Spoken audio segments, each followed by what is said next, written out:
Hello, welcome to another edition of Around Town. I'm your host, as usual, Larry Crippen. Welcome along to a very informative program. We have with us today the Interim Willis ISD Superintendent Tom Crowe, who's going to talk to us about the WISD, the Willis ISD Bond Proposal. Welcome to the program, Tom. Thank you very much. Appreciate you having me. First, let's start off with important dates people need to know ahead for the bond proposal. Can you fill us in on those? Well, the early voting on the bond proposal will start on April 22nd, and the election day is Saturday, May 4th. Okay, and what is the bond going to do? I've got a piece of paper here with all the information on what you're going to build. Can you fill us in on that?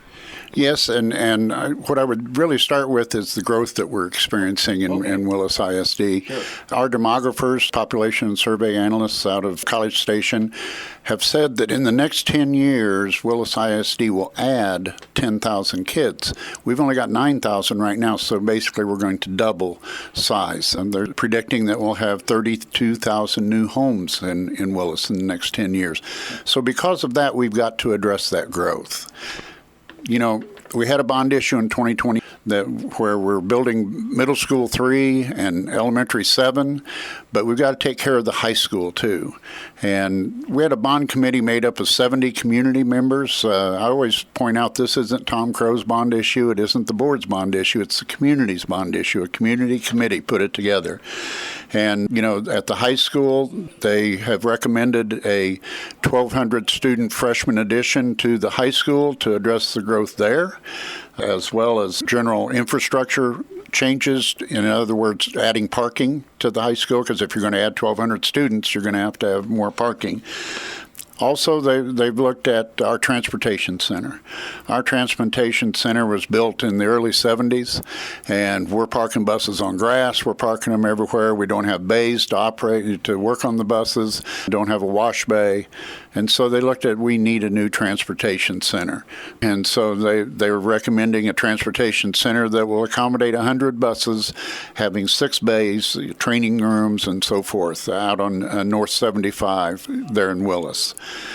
They also looked at the athletic complex and stadium. Burton A. Yates Stadium has been a wonderful stadium for Willis for 50 years. It was our stadium when we were 3A. It was our stadium when we were 4A. It was our stadium when we were 5A.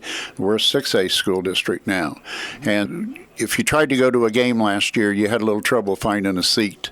And so they felt like having an athletic complex and stadium would be important. Along with that, there would be a community room that would seat 400 that could be rented out for various activities, as well as, of course, we can do staff development there as well.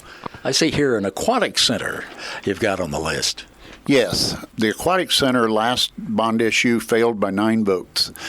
And I was the high school principal in 1989, and we sent kids at 5 in the morning down to Conroe to practice swimming. Well, I'm the interim superintendent in 2024. We're sending kids at 5 in the morning to go down to Conroe to practice swimming.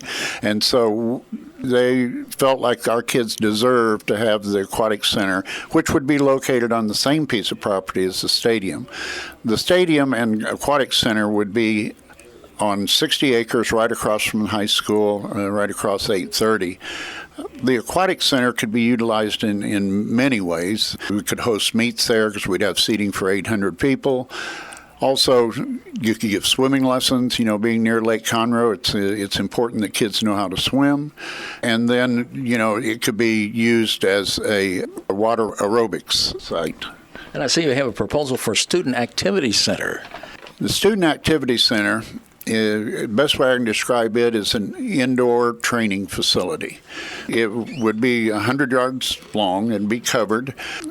Golf could use it. JROTC could use it. Baseball could use it. Softball could use it.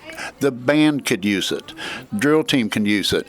The UIL passed a rule this last year called the wet bulb test that says if the wet bulb test registers at 92.1, you've got to shut down practice. And this way, our kids, rather than being out on that hot asphalt when it's 110 degrees, they could have an indoor facility to practice in, like for our band and cheerleaders and so forth. And tell us about the financial impact on taxes. Well, in the last 5 years, Willis has lowered the tax rate by 38.8 cents. Now then, in 2022-23, the tax rate was a little over $1.15. Right now, it's at $1.02 If all four of these packages passed, it would only raise the taxes 7.9 cents. In other words, if all four passed, people would still be paying less taxes than they did in 2022-23. All right. Well, Interim Willis ISD Superintendent Tom Crowe, thanks for being our guest. I appreciate you having me, and you have a wonderful day today.